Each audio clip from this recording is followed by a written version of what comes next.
ओम श्री गणेशाय नमः।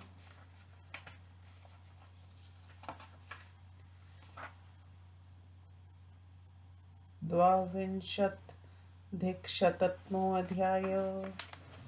श्वाकदीप, कुशदीप, कौंचदीप और शालमल दीप का वर्णन। सूतवाच। शाकदीपस्य वक्ष्यामि यदा वदेह निश्चयम् कथ्यमानं निबोधध्वं शाकं दीपं द्विजोत्तमा। जम्बूदीपस्य विस्तारात् द्विगुणस्तस्य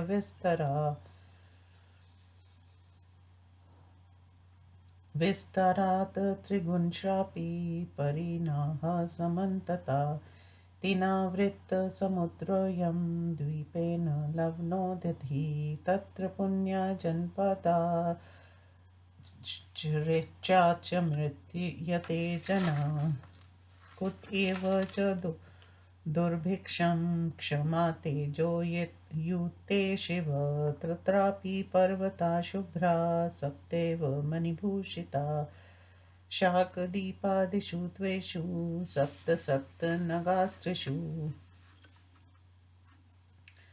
सृज्यवायता प्रतिदिशं निविष्टा वर्षपर्वता। रत्नाकराद्रिनामाना सानुमन्तो महाचिता। समुदिता प्रतिदिशं दीपविस्तारमानता। उभयवात्रावगाढो च लवणक्षीरसागरो। श्वाकदीपे तु वक्ष्यामि सप्तदिव्यान् महाचलान्। देवश्रीगन्धर्वयुता प्रथमो मेरुरुचयते। प्रागायत स सौवर्ण उद्यो नाम पर्वता। तत्र मेघास्तु वृष्टर्थ प्रभवन्त यपयान्ति च। तस्यापरेण सुमाः जलधारो महागिरि। स वै चन्द्रसमाख्यात सर्वौषधी संनिवता।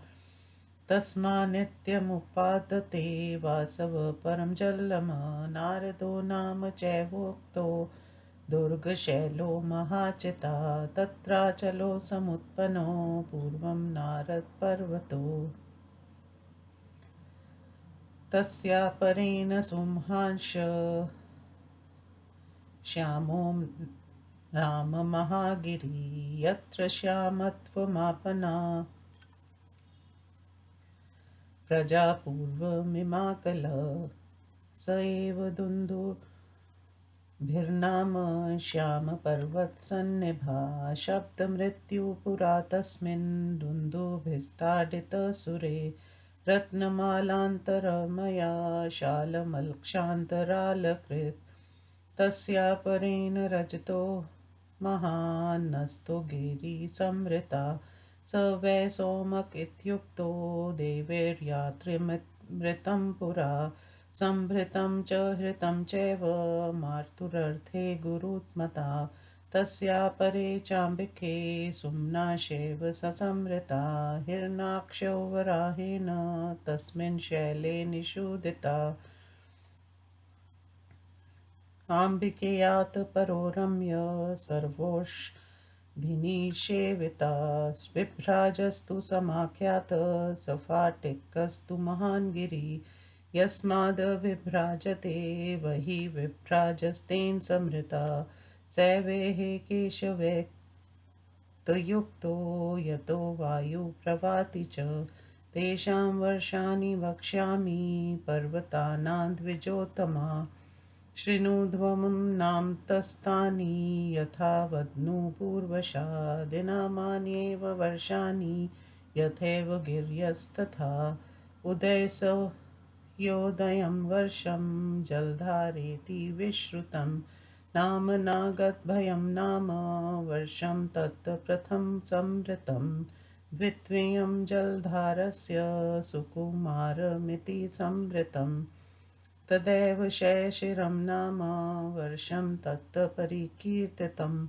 नारदस्य च कौमारं तदैव च सुखोदयं। श्यामपर्वतर्ष तद्नीच क्रमिति संवृतम्।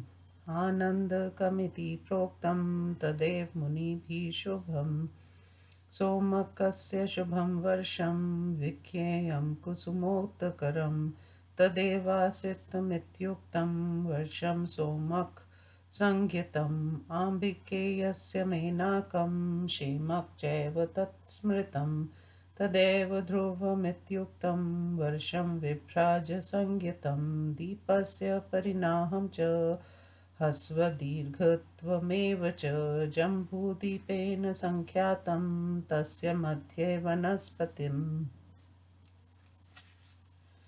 शाको नाम महावृक्ष प्रजास्तस्य महानुगा एतेषु देवगन्धर्वा सिताक्षसे चारणे विहरन्ति रमन्ते च दृश्यमानाक्षते सह तत्र पुण्या जनपदाक्षरार्तुर्वर्ण्य समन्विता तेषु न दक्ष सप्तैव प्रतिवर्ष समुद्रका दिनामा चैव ता सर्वा गङ्गा सप्तविधा संवृता प्रथमा सुकुमारिति गङ्गा शिवजला शुभा अनुक्तप्ता च नामेनशा नदी सम्परिकीर्तिता सुकुमारी तपसिद्धा द्वितीया नामत्सती नन्दा च पावनी चैव तृतीया परिकीर्तिता शिबिका च चतुर्था स्याद्विधा च पुनः संवृता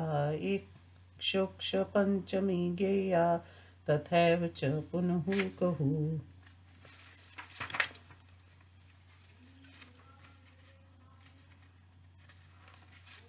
वेणुका चामृता चैव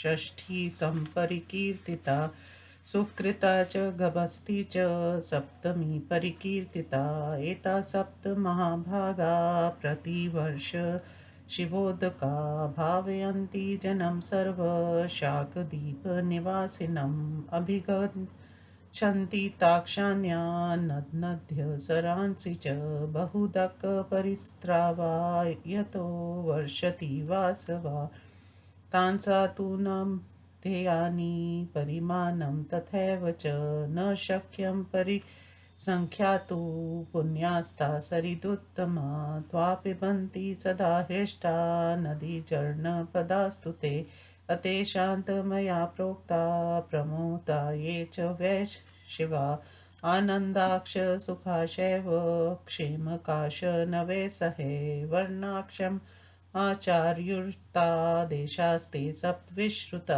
आरोग्या बलिंश्चैव सर्वे मरन्वर्जिता अवसर्पणी न तैशस्वस्ति तथैवोत सपर्णिपुना न त्रास्तियुगावस्था चतुर्युगकृता क्वचित् त्रेतायुगसमाकाला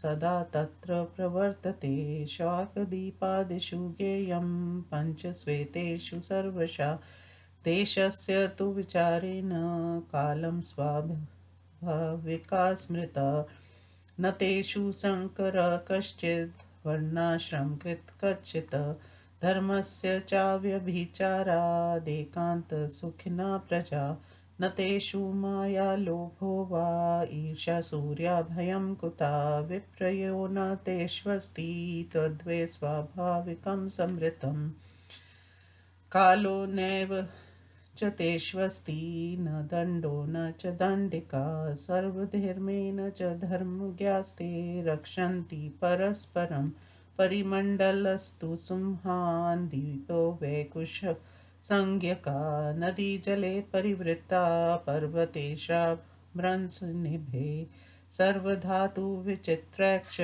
मणिविद्रुमभूषिते अन्यैक्ष विवाधा कारे रम्यर्जनपदैस्तथा वृक्षे पुष्पफलोपेते सर्वतो धान्यवान् नित्यं पुष्पफलोपेत सर्वत्र समावृत आवृत पशुभिः सर्वैग्र मयारण्यैक्ष सर्वशा अनुपूर्वयात् समासेन कुष्वदीपं निबोधता अत्रि तृतीयं वक्ष्यामि कुशद्वीपं च कृत्सनश कुश्वदीपेन श्रीरोध सर्वथा परिवारिता श्वाकदीपस्य विस्ताराद् द्विगुणेन संनिबध् तत्रापि पर्वता सप्त विज्ञेया रत्न्योनय रत्नकरास्तथा नद्यस्तेषां नामानि मे शृणु दिनामानक्ष्यते सर्वे शाकुद्वीपे यथा तथा प्रथमा सूर्यसङ्काश कुमुदो नाम पर्वता विद्रुमोचय इत्युक्ता स एव च महीधरा सर्वधातुमये शृङ्गे शिलाजालसमन्विते द्वितीये पर्वतसत्र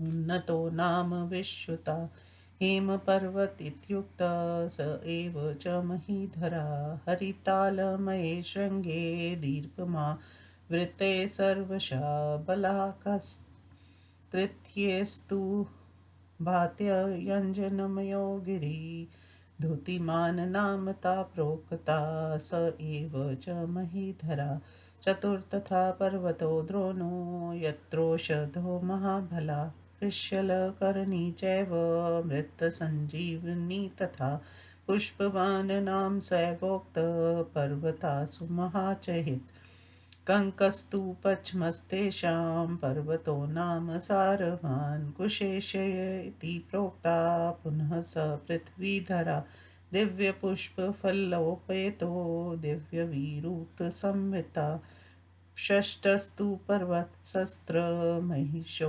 मेघसन्निभा स एव पुनः प्रोक्तो हरिरित्यभिविशतु तस्मिन् सौग्रिणीवस्ति महिषो नाम योऽप्सुजा सप्तमं पर्वतस्तत्र ककुध्यान स हि भाष्यते मन्दरासेव विज्ञेय सर्वधातुमये शुभा मन्द इत्येष यो धातुर्पामार्थे प्रकाशका अपां विदा रना चैव मन्दरा स निघ्यते तत्र रत्नयानिकानि स्वयं रक्षति वासवा प्रजापतिमुपादाय प्रजाभयो विधत्त स्वयं तेषामन्तर्विष्कम्भो द्विगुणसमुदाहृत इत्येते पर्वता सप्त कुश्वदीपे प्रभाषिता तेषां वर्षाणि वक्ष्यामि सप्तैव तु विभागशा कुमुदस्य समृच्छेत उन्नच्छैव संवृता उन्तस्य तु विज्ञेयं वर्षं लोहितसंज्ञकं वेणुमण्डलकं चैव तथैव परिकीर्तितं बलहाकस्य जीमूत सवैरथकारमित्यपि द्रोणस्य हरिकं नाम लवनं च पुनः संवृतं कङ्क्यस्यापि ककुनाम धृतिमच्चैव तत् संवृतं महिषं महिष्यापि पुंश्चापि प्रभाकरं ककुध्यन्नस्तु तद्वर्षं कपिलं नाम विश्रुतम् एतान्यपि विशिष्टानि सप्त सप्त पृथक् पृथक् वृषाणि पर्वताश्रैव नदीस्तेषु निबोधता तत्रापि नद्यः सप्तैव प्रतिवर्षहिता संवृता दिनामवत्यस्ता सर्वा पुण्यजला स्मृता धूतपापा नदी नाम योनिषैव पुनः संवृता सीतादित्या विज्ञेया स चैव हि निशा संवृता पवित्रा तत्त्रिया विज्ञेया वितृष्णान्यपि च या पुनः चतुर्थी हाद्विनीत्युक्ता चन्द्रभा इति च संवृता विद्युच्च पञ्चमी प्रोक्ता शकुला चैव विभायते पुण्ड्रा षष्ठी तु विज्ञेया पुण्यशैव विभावरी महती सप्तमी प्रोक्ता पुंसेशा धृति संवृता अन्यास्ताभयोऽपि सञ्जाता शत्योतत्सहस्रशा अभिगच्छन्ति ता नद्यो यतो वर्षति वासवा इत्येष सन्निवेशो वा कुशदीपस्य वर्णिता शाकदीपेन विस्तारा प्रोक्तस्य सनातना कुशदीपसमुद्रेण घृतमण्डोदकेन च सर्वतः सुम्हानदीपचन्द्रवत् परिवेष्टिता विस्तारं मण्डला चैव श्रीरोदादधिगुणो मता तत्परं प्रवक्ष्यामि कौञ्चदीपं यथा तथा कुशदीपस्य विस्तारा दिगुन्तस्तस्य विस्तरा घृतोदकसमुद्रो वै कौञ्चदीपेन संवृता चक्रनेमि प्रमाणेन वृतो वृत्तेन सर्वशा तस्मिन् द्वीपे नराश्रेष्ठा देवनो गिरिरुच्यते देवनाथ प्रत्यापि गोविन्दो नाम पर्वता गोविन्दात् परच्चापि कौञ्चस्तु प्रथमो गिरि कौञ्चात् परा पावनका पावनादन्धकारका अन्धकारात् परे चापि देवावृणां पर्वता देवावृत्तपरेणापि पुण्डरीको महान् गिरिः अतेरन्मया सप्त कौञ्चदीपस्य पर्वता परस्परस्य द्विगुणो विष्कम्भो वर्षपर्वता वर्षाणि तस्य वक्ष्यामि नाम तस्तु निबोधता पौञ्चस्य कुशलो देशो वामनस्य मनोनुगात् परे चोषंस्त्रियोऽपि सचुच्यते उशनात् परे पावनानन्धकारका अन्धकारकदेशात् तु मुनिदेशस्तथा परा मुनिदेशात् परि चापि प्रोचयेते दुन्दुभिस्वना सिज्जरान् चारन् संकीर्णो गौरप्राय शुचिर्जना श्रुता सत्रैव नद्यस्तु प्रतिवर्षा गता शुभा गौरी कुम्मदती चैव सन्ध्या रात्रिमर्नोजवा ख्यातिक्ष पुण्डरीका च गङ्गा सप्तविधा संवृता ताप्सा सहस्रक्ष्याणान् नद्यपाशसमीपगा अभिगच्छन्ति ता नद्यो बहुलाक्ष बहुदका तेषां निसर्गो देशानामानुपूर्वयन् सर्वशा न शक्यो विस्तराद् वक्तुमपि वर्षशतैरपि सर्गो यक्ष प्रजानतु संहारो यक्ष तेषु वै अतूर्ध्व प्रवक्ष्यामि शाल्मलस्य निबोधत शाल्मलो द्विगुणो दीप कौञ्चदीपस्य विस्तारता परिवार्य समुद्रं तु घृतमण्डोदकं सिद्धः तत्र पुण्याजनपदाक्षिराज प्रीयते जना कुत एव तु दुर्भिक्षं क्षमा तेजो युतो हिते प्रथमा सूर्यसङ्काश सुम्ना नाम पर्वता पीतस्तु मध्यं क्षास्ति तथा कुम्भमयो गिरि नाम्ना सर्वसुखो नाम दिव्यौषधि निवृत्ता तृतीयश्चैव सौवर्णो भृत्पत्र निभो गिरि सुम्हान रोहितो नाम दिव्यो गिरिवरो हि सः सुमना कुशलो देश सुखो दर्क सुखोदया रोहितो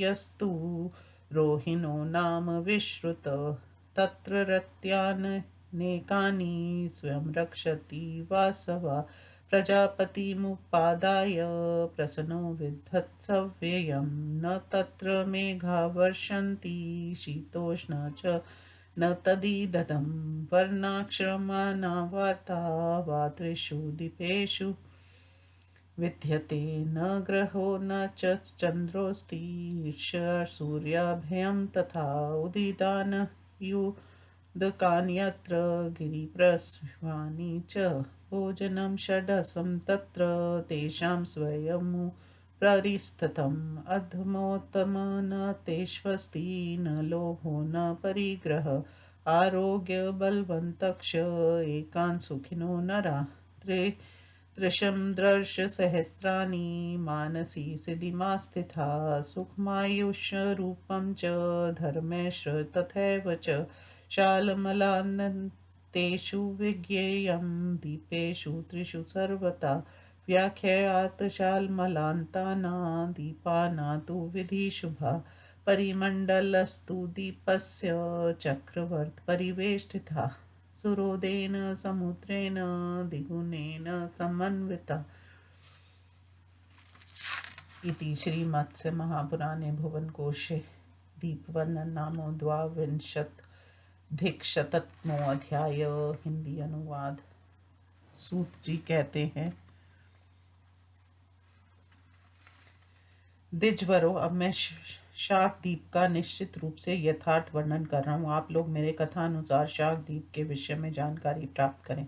शाकदीप का विस्तार जम्बूद्वीप के विस्तार से दुगना है और चारों ओर से उसका फैलाव विस्तार से भी तिगुना है। उस द्वीप से लवण सागर घिरा हुआ है। शाकदीप में अनेकों पुण्यमय जनपद हैं। वहाँ के निवासी लंबी आयु भोग कर मरते हैं। भला उन क्षमाशील एवं तेजस्वी जनों के प्रति दुर्भिक्ष की संभावना कहाँ से हो सकती है।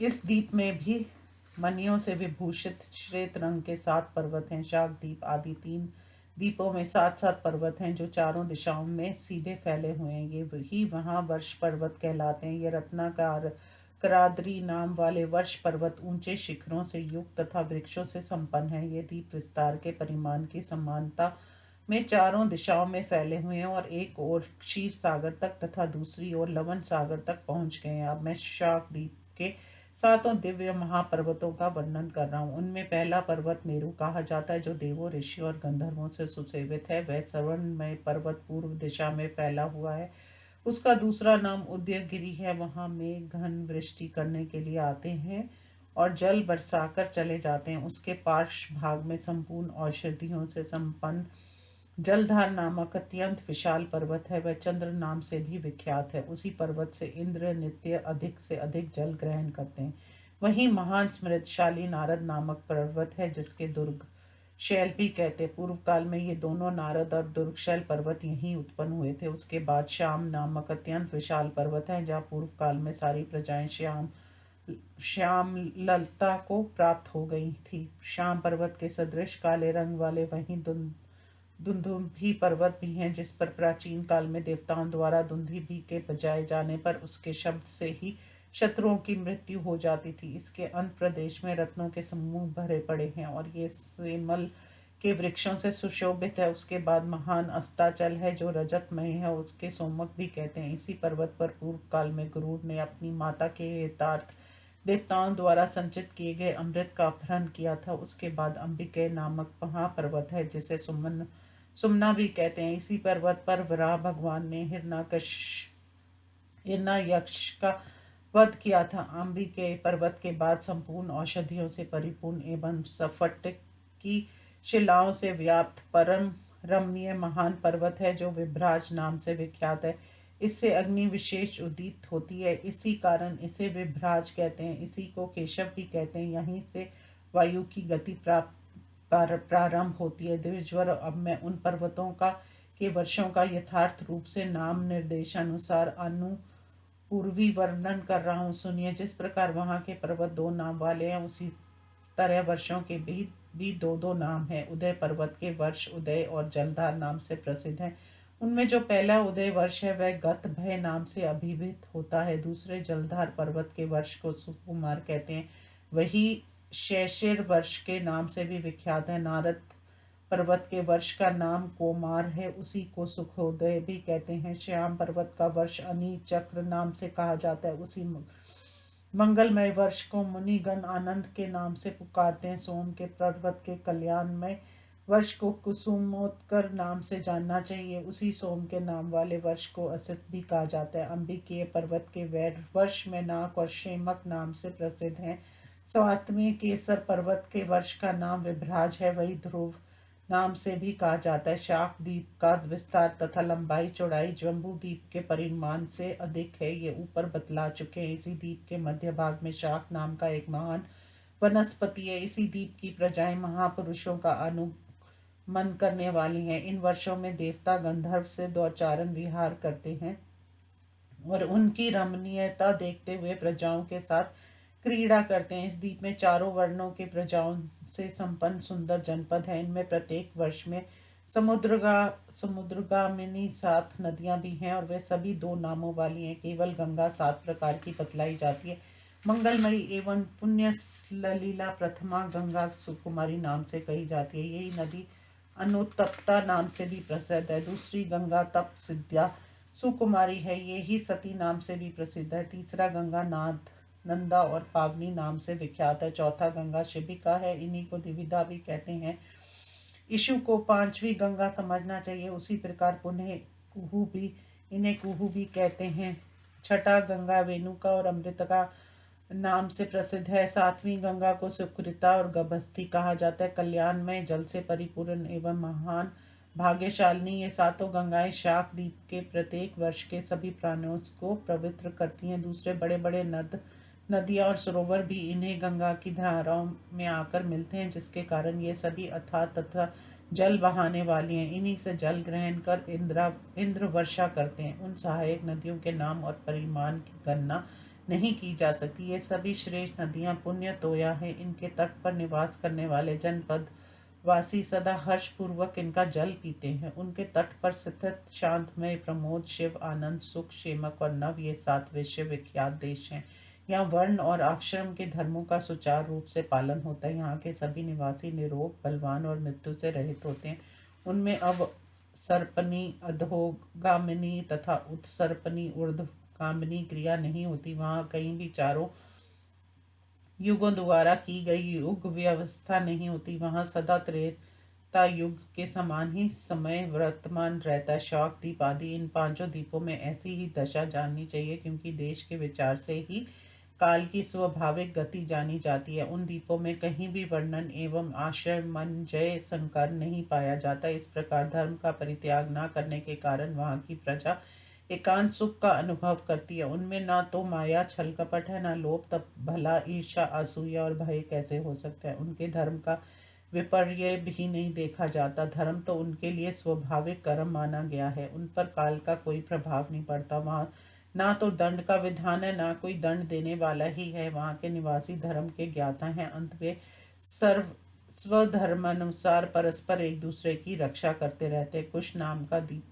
अत्यंत विशाल मंड वाला है। उसके चारों ओर नदियों का जल प्रवाहित होता रहता है। वह बादल सदृश रंग वाले संपूर्ण धातुओं से युक्त होने के कारण रंग बिरंगे तथा मणि और मूंगों से विभूषित पर्वतों द्वारा घिरा हुआ है। उसमें चारों ओर विभिन्न आकार वाले रमणीय जनपद तथा फूल फलों से लदे हुए वृक्षों के समूह शोभा यमान हो रहे हैं। वह धन धान्य से परिपूर्ण है। वह सदा पुष्पों और फलों से युक्त रहता है। उसमें सभी प्रकार के रत्न पाए जाते हैं। वह सर्वत्र ग्रामीण एवं जंगली पशुओं से भरा हुआ है। उस कुश द्वीप का संक्षेप में अनुपूर्वी वर्णन सुनिए। अब मैं तीसरे कुश द्वीप का समग्र रूप से वर्णन कर रहा हूँ। कुश द्वीप से क्षीर सागर चारों ओर से घिरा हुआ है। ये श्वाक द्वीप के दुगने विस्तार से युक्त है। यहाँ भी रत्नों की खानों से युक्त 7 पर्वत जानना चाहिए। यहाँ की नदियां भी रत्नों की भंडार है। अब मुझसे उनके नाम सुनिए। जैसे श्वाक द्वीप में सभी पर्वतों और नदियों के 2 नाम थे, वैसे ही यहाँ के भी पर्वत एवं नदी 2 नाम वाली है। पहला सूर्य के समान चमकीला कुमुद नाम का पर्वत है। ये वह पर्वत विद्रोमचय नाम से भी कहा जाता है। वहाँ दूसरा पर्वत उन्नत नाम से विख्यात है। वह संपूर्ण धातुओं से परिपूर्ण एवं शिला समूहों से समन्वित शिखरों से युक्त है। वही पर्वत हेम पर्वत नाम से अभिहित होता है। तीसरा बलाहक पर्वत है, जो अंजन के नाम समान काला है। ये अपने हरितालमय शिखरों से सर्वत्र द्वीप को आवृत किए हुए है। यही पर्वत धुतिमान नाम से भी पुकारा जाता है। चौथा पर्वत द्रोण है। इस महान गिरी पर विश्लय करनी और मृत संजीवनी आदि महाबलवती औषधियां पाई जाती हैं। वही महान स्मृतशाली पर्वत पुष्पवान नाम से विख्यात है। उनमें 5वां कंक पर्वत है, जो सारयुक्त पदार्थों से संपन्न है। इस पर्वत को कुशेई भी कहते हैं। वहाँ छठा महेश पर्वत है जो मेघ सदृश काला है।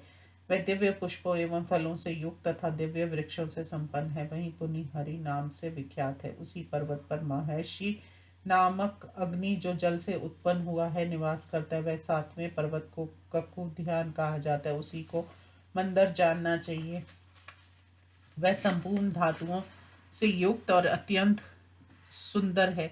जो ये मन धातु है वह जल रूप अर्थ को प्रकट करने वाला है। अंत जल का विदारण करके निकलने के कारण इस पर्वत को मंदर कहा जाता है। उस पर्वत पर अनेकों प्रकार के रत्न पाए जाते हैं जिनकी रक्षा प्रजापति को साथ लेकर स्वयं इंद्र करते हैं। साथ ही स्वयं इंद्र वहीं की प्रजाओं को भी देखभाल करते हैं। इनके अंतर विश्कम पर्वत परिमाण में दुगने बतलाए जाते हैं। कुछ द्वीप में ये 7 पर्वत कहे गए। अब मैं इनके 7 वर्षों का विभाग पूर्वक वर्णन कर रहा हूँ। कुमुद पर्वत के वर्ष का नाम श्वेत है। उससे उन्नत नाम से भी पुकारते हैं। उन्नत पर्वत का लोहित नामक वर्ष जानना चाहिए। इसे वेणु मंडल लक भी कहते हैं। बलाहक पर्वत का वर्ष चिमूत है। इसी का नाम स्थे स्वर्थाकार भी है। द्रोण पर्वत के वर्ष का नाम हरिक है। इसे लवन भी कहते हैं। कंग पर्वत का वर्ष ककुद है। इसे धृतमान भी कहा जाता है। महर्षि महेश पर्वत के वर्ष का नाम महेश है। इसे प्रभाकर नाम से अभिहित कहा जाता है। कुंकनी पर्वत का जो वर्ष है वह कपिल नाम से विख्यात है। कुश द्वीप में ये 7 विशिष्ट वर्ष तथा 7 पर्वत पृथक पृथक हैं। अब मैं उन वर्षों की नदियों को सुनिए। वहाँ प्रत्येक वर्ष में नदियाँ भी 7 ही बतलाई जाती हैं। वे सभी 2 नाम वाली तथा पुण्य सलीला हैं। उनमें पहली नदी का नाम धूत पापा है। उसे योनि भी कहते हैं। दूसरी नदी को सीता नाम से जानना चाहिए। वही निशा भी कही जाती है। पवित्रता को तीसरी नदी समझना चाहिए। उसी का नाम वितृष्णा भी है। चौथी हाद्विनी नाम से पुकारी जाती है। यही चंद्रमा नाम से भी प्रसिद्ध है। 5वीं नदी को विद्युत कहते हैं। यही शुक्ला नाम से भी अभिहित होती है। पुंडवा को छठी नदी जानना चाहिए। इसको विभावरी भी कहते हैं। 7वीं नदी का नाम महती, यही धृति नाम से भी कही जाती है। इनके अतिरिक्त अन्य भी छोटी बड़े सैकड़ों हजारों नदियां जो इन्हें प्रमुख नदियों में जाकर मिली हैं। इन्हीं से जल ग्रहण करके इंद्र यहाँ वर्षा करते।